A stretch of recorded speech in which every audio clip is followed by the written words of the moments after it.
मी सावंत वैष्णवी राजेंद्र पंडित धर्म माध्यमिक व उच्च माध्यमिक विद्यालय लखमापूर येथील इयत्ता 12वी सायन्सची विद्यार्थिनी। श्रावण महिना असल्या कारणाने मी श्रावण सोमवाराचे उपवास केले होते। आईने सांगितल्यानुसार मी पूजेची थाळी घेऊन मंदिरात देवाची पूजा अर्चना करण्यासाठी गेले। तेथे मला वेगळेच दृश्य बघायला मिळाले। तेथे देवावर अर्पण केलेले जे दूध होते ते मंदिरामागे एका नालीने वाहत होते। त्या नालीचा फार दुर्गंध पसरलेला होता मंदिराच्या आवारात आणि देवावरती चढवलेला जो नैवेद्य, फुलं, फळं इत्यादी वस्तू देखील ते पुजारी एका कढईमध्ये भरून मंदिराच्या बाजूलाच तेथे एका भिंतीजवळ तो ढीग बनवून ठेवलेला होता कचऱ्याचा। त्या कचऱ्यावरती खूप सारे असे कुत्रे वगैरे येत होते आणि तेथे खूप सारे मच्छर पण पसरलेले होते। खूप सारा दुर्गंध येत होता।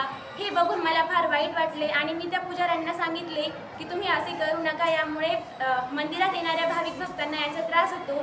तुम्ही असे न केल्यास मी सरपंचांकडे तक्रार करेल असे मी त्यांना सांगितले व त्या दिवसापासून मला कधीही तेथे दुर्गंध बघायला मिळाला नाही।